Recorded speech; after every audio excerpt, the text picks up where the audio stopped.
What is up, my Squirtleites? It is I, your king. Welcome back to more Greg Hastings Tournament Paintball Max. In the last episode, we did a nice demonstration of the Pro Division with a tournament that went really well, and then I started to struggle a bit, and we won.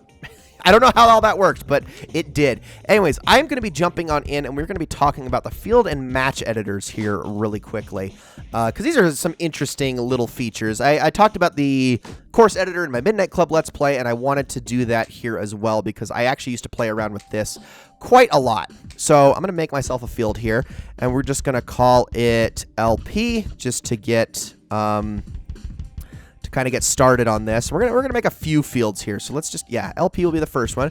We can make small, regulation, or large. Let's start with a small field here. So your small fields are pretty square, not exactly square, but relatively. So you are given the option of going on different grid. So these are important because this allows you to do very specific placement. So if you want your placement to be very general, you go here, a little more precise, and then extremely precise, which I think this, oh, and then here you can also use to move your objects more freely. I would stick to either this or this one here, and I'm going to stick to this one for the time being.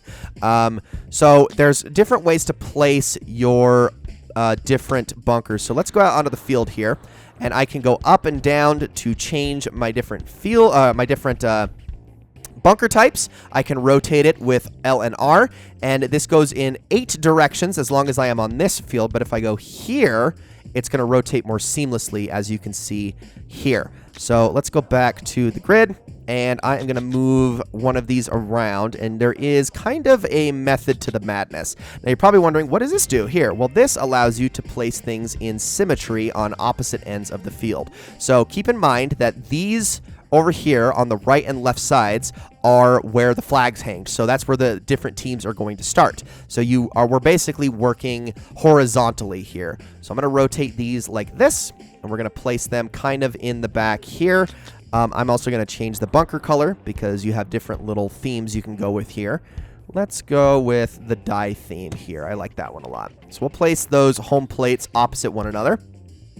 Then what I'm going to do is I'm going to switch on over to these ones as well. And we're going to, again, go symmetrical. But here's something else I can do. So if I go into my rotate field, I can also change it to zoom in so I can like focus on something and take a look at it. I can also change the scale. And this allows you to make these things larger or smaller based on the initial object scale. So you can either go half the size or all the way up to 2 times the size. So we'll go a little bit bigger with these, and we'll place them right about there. We'll go back to rotating. I'm going to keep things symmetrical for the time being, but I'll switch off here soon. So let's go to the refrigerator now, and I'm going to place a fridge kind of on either side of these here. So that's just kind of one big bunker that you can't really peek over, but you can shoot around. We can also switch to the field view here to actually see what our creation looks like. Move around a little bit freely. You can see what everything looks like based on stances. So this is all the way up. As you can see, can't really look over it very well, but you can use it kind of to crouch around and move between. So now let's go back to the overhead view. Can't edit anything in field view, by the way. So now I'm going to go to the snakes. Now, snakes are very small objects. We can take a look at these. These are the ones that I've been jumping over throughout the course of the playthrough, but are useful for actually creating a snake. So let's do that. I'm going to put those there, and let's go here with them. I'm actually going to go into free move right there, so I can kind of line this up nicely. Come on, there we go. And then all the way to about there. Actually, that might be a little too far. Hold on. I'm going to actually move back to this one. Let's go... I could make this a smaller snake. Let's go about here. And then we'll move these ones about there. There we go. And then I think I'll take these ones off entirely. We'll have different designs on different fields. And actually, you know what I should also be doing is I should not have this be symmetrical here. I should have it like that. There we go. Perfect. Okay, and now we switch back to this one here. Go back to symmetry there. And then this here, I'm going to make these into not refrigerators, but cubes. So let's go to those. Where are they? Where's the cube at? There you are. There's the cube. We're going to put these, though, on this side of the snake. Let's go into free move, like so. Okay, there we go. And now we can move back to this one here on the end. Let's go back to the grid. I'm going to put some tacos here. Kind of rotate just to kind of obstruct line of sight a little bit. So we'll do that. Then let's add, I'm going to add a few, another set of fridges right about there. Then let's get some smaller bunkers here that are going to be a little bit harder to move up on. So there's some half moons there. Let's get some more quad symmetry. I'll get some cones and we'll put them about, well, actually, let's just put them on this side over here. There we go. Like that, because there's not a lot going on over here. And then let's put a big brick right about here, and we'll scale that up. About like that. There. All right. So let's take a look at our field. So this is where we're going to be at. You'll start from about here. This is your, as you can see, there's a little bit of a sight line here. And I think I'll stick a couple more things in here as well. I'll put something here just to kind of flesh this out a little bit more. But you can see we can move on over here. You got all different sorts of bunkers to choose from. All these little spots. Probably enough. This is a very 5-man field, I would say. Just because, you know, it is the small type. All right, we got that one. Let's make a new one. And I'm going to stick... What should I stick over here? Let's do a can. Let's do 2 cans over here. Not 2 cans, but 2 cans. And we'll scale those up just a little bit. Right there. And then I'm also going to add a big... Not a beam. Let's go a tombstone. And we'll kind of, again, scale that up, but we'll stick it right about there. Okay, now let's take a look at our field. All right, so a little more obstructive, a little more places to go. It's kind of center heavy, which is good, which allows for a lot of pushing. You got your snake here, which this is not a place you can really pop up all that much from. You got places for your back laners, things like that. I would say that is pretty good. So let's not do that. Yeah, let's just save. Okay, so there is LP. We'll get that one done. Then we'll move on to regulation field and show how these work. And then, of course, the large fields, which is where things get really tricky. And I like to really play around with the large fields. You can have a lot more fun with those. So now for our next one, we go regulation. This is all going to make sense. We're going to go into an actual match a little bit later. Let's go back to the grid. All right, so this time around, I am going to start with some fridges on each side. So let's place those. And we'll change to the JT this time. And we'll go pretty far back. We'll go about like right here. We'll place another symmetrical set of, let's do the cans here. Just a little bit further up from where the fridges are at. Nice place to move between. For the can downs, I'm going to set them, I'm going to do a symmetrical set here. And then I'm going to do a symmetrical set of burgers over here. And yes, these are what these are called. If you look up at the active object up in the top right, it tells you what the name of the bunker is. I'm going to put one really big brick right in the center of the area so that there's not a super clear line of sight. Excuse me. I can't say words apparently. And we're going to do a brick snake this time. So this is going to be interesting. So what we'll do is we'll do them opposite one another. I am going to put them, let's put them on this side. Here we go, right about there. We'll put the beam there, and then we'll put another beam here. This is where I am going to kind of custom move it into place, like so. I'm going to delete that one, because I don't actually like where I ended up putting that. So let's put this one about here. Go back to the brick again. Rotate that around. Just kind of set that nice and in place right there. And then what I'm going to add to the brick, and also I have it on the wrong setting. There we go. What I'm going to add to the brick is some, actually tombstones might be the best. No, let's do these. Let's do these. Let's add these right here. Just as kind of something a little bit obstructive. Although I probably should put them on this side, shouldn't I? Yeah, that makes more sense. All right, about there. Okay, cool. Now, I'm going to add another set of these over, like, about here. Cool. And then what I'm going to do is I am going to put some home plates over here, and I'm going to put them about here, and then I'm going to make these suckers huge. Yeah, there we go. That's what I like. Let's go back to the grid. We can put some more stuff up this way. Let's put some half moons. I'll put a couple of half moons in place about right here. And now we can look at our field. Let's have a look at this really quickly. So there's not a lot of places to go right off the bat, so I'm going to stick a nice bunker pretty much directly in front. But you can see kind of, you still got line of sights, but it's more or less obstructed. Here are our giant home plates here, which are going to be actually pretty helpful. I'm going to actually move those a little bit, though, away from the edge. They're a little too close. But here is our brick snake, which this gives us a lot more cover. I'm going to stick a singular bunker right there. So let me really quickly switch to these and move them down just a hair. There we go. Nope, let's keep those on home plate, please. All right, let's add, I'm going to add a single bunker here. And we're going to put, let's just put a cube, but we'll make it a little bigger.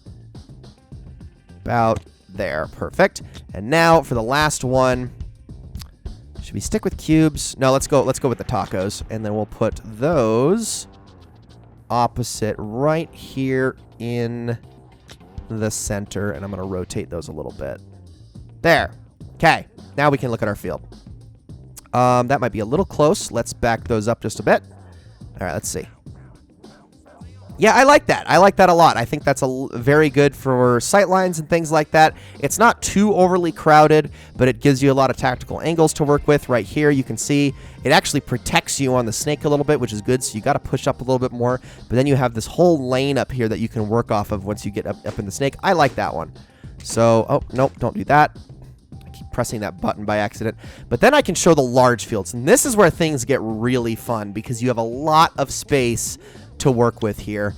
Something that I used to always do, and I might as well just show this off as a kid, me and my friends would always play on these fields, is we would make gigantic mazes.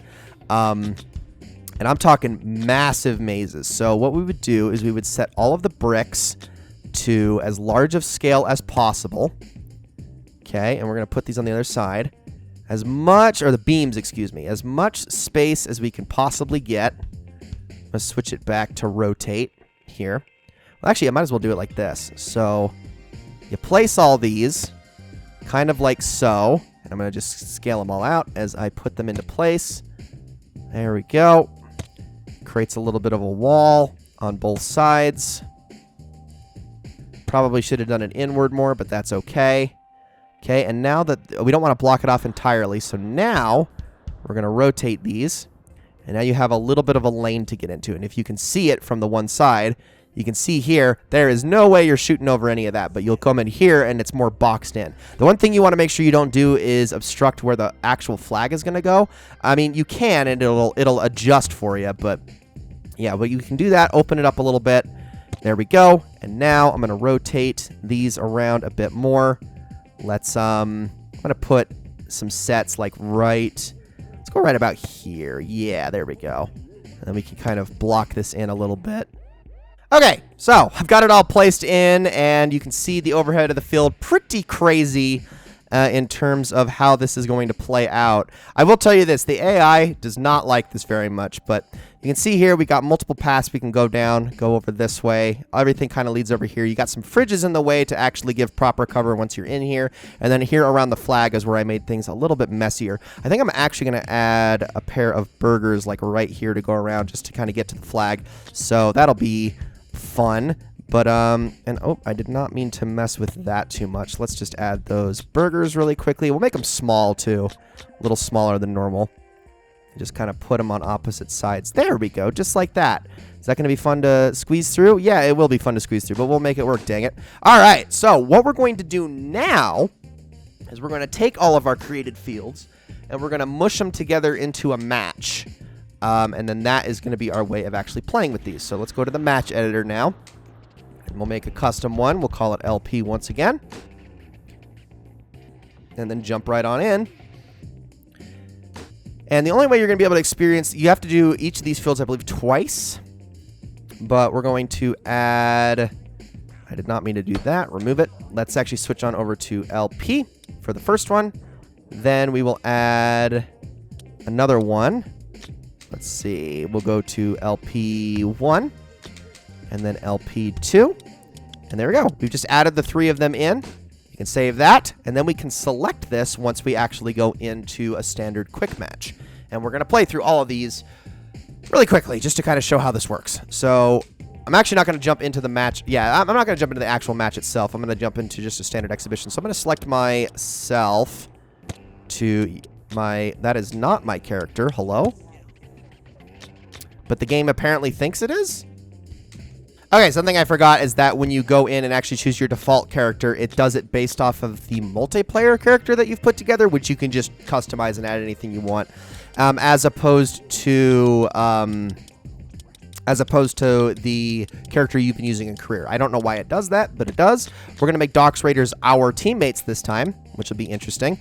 And we'll go against, let's just go against like the Justice or something like that. Cool.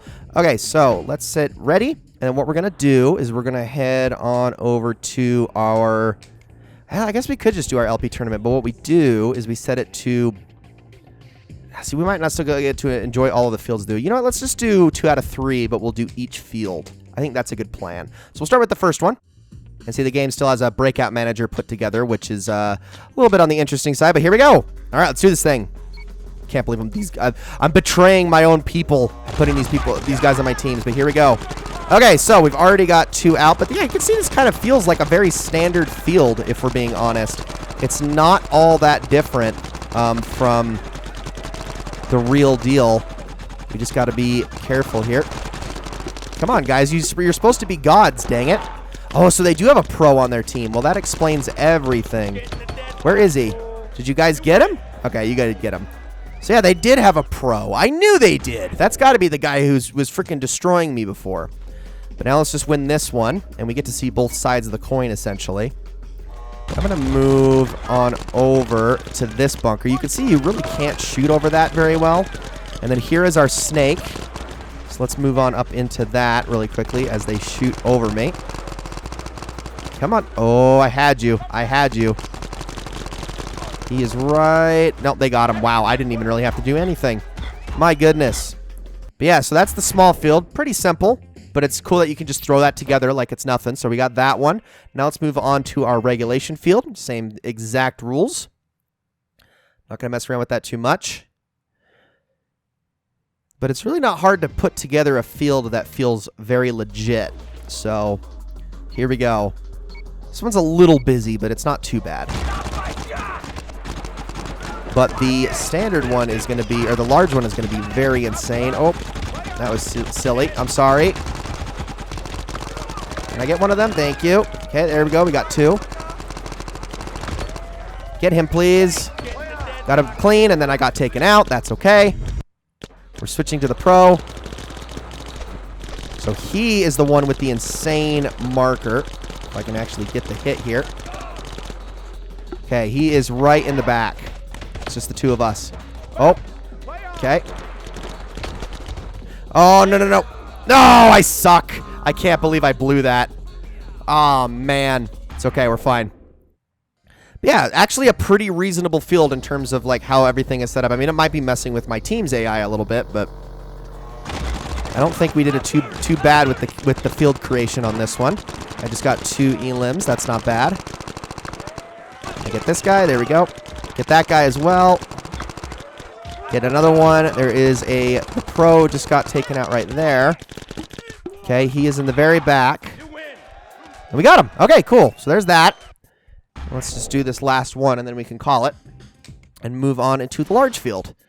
And show how that works, which it doesn't really, but it's much better for like actual multiplayer than for going up against AIs, because AI don't really know how to handle that particular circumstances. You know, Dox Raiders, you guys aren't so great. You're not the best teammates, if I'm being honest. Oh, come on, stay up. I'm trying to snap up, please. Thank you. There he is. He's right there. Got him. Okay, there we go. So we won that one. So now let's go on into the large field, and this is where things get weird. All right, so on to LP2. You can also change like the paintball colors and stuff like that if you want to, which is kind of fun. You can also turn on friendly fire, which is you can turn off the breakout manager, makes it so you can't use it. Let's do that because it's not really going to matter much in this one anyway. I probably should have done single flag. Oops. You know what? I'm actually going to restart this and set it with single flag because that's going to be really important for this. Okay, here we go. And I actually switched up the teams a little bit this time. So I'm actually on the Fat Lady Charms' team this time. And, okay, this is where things get weird. Okay, so we're going to want to head on in. And yeah, I love that everyone's break shooting. It's not like you can actually do anything with that. So we're going to want to head up here and see where everyone is. Hello! So you're actually able to take space here a little bit. If I can get him, thank you. We're trying to make our way up to the single flag so we can hang it. Did you get him? I think you got him. I'm going to go right here. Grab this flag. There we go. But now we need to get all the way to their side, which a lot of them are probably going to be camped back there. This is what I meant by like the AI breaking a little bit. They don't really know where to go. But this makes for such exciting games when you're playing against friends because you're all kind of trapped in here together and you don't really know what you're going to be dealing with. Can I hit you, please? Thank you.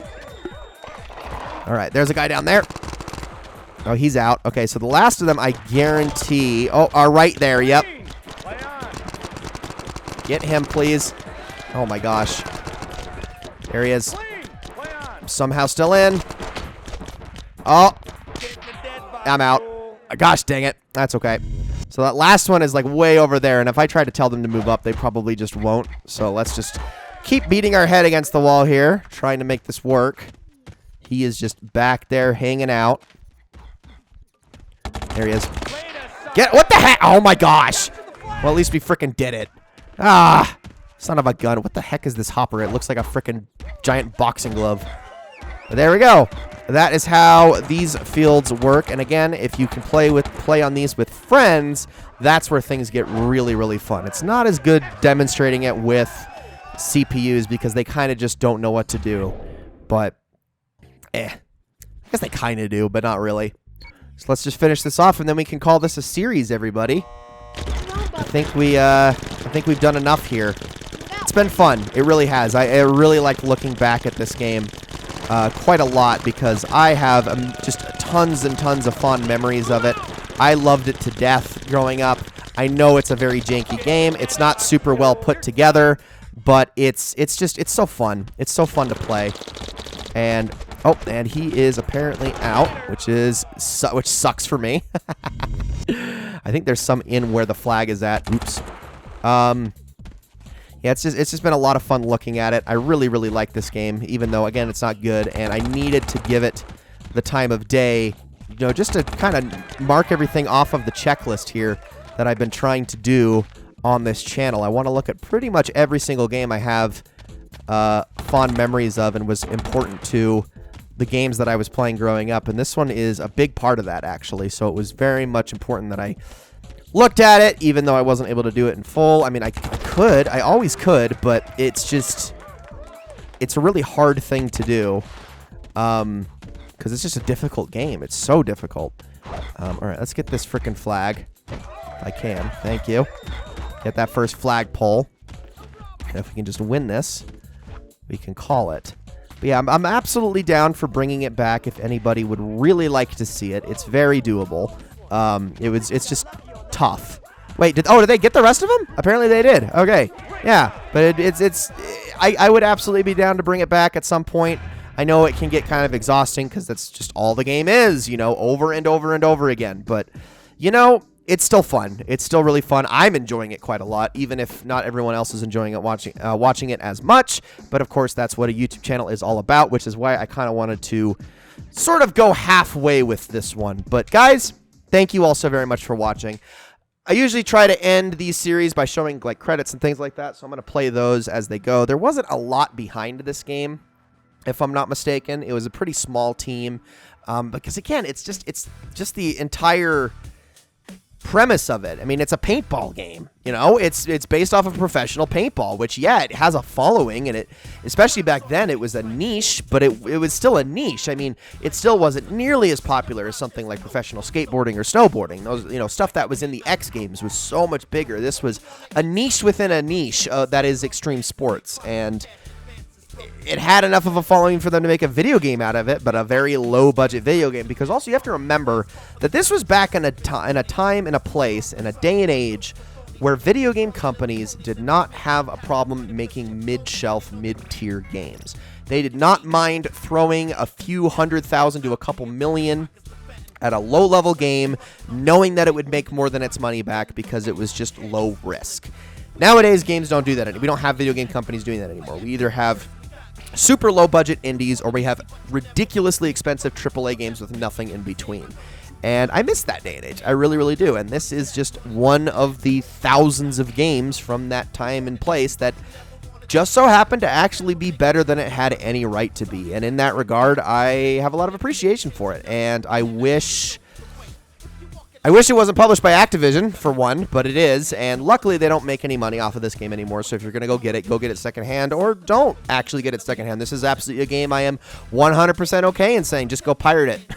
or go, do something. Just get your hands on it, because no one's losing any money on this except for some scalper on eBay. So go, if you're interested in it, go check it out. It's a lot of fun to play. It's very intense, and it is absolutely worth your time and your money, I think, or not money, regardless of how you want to experience this. And I think out of all of the paintball games that I have played, this one is the best. I'm not a fan of the other ones in the Greg Hastings series.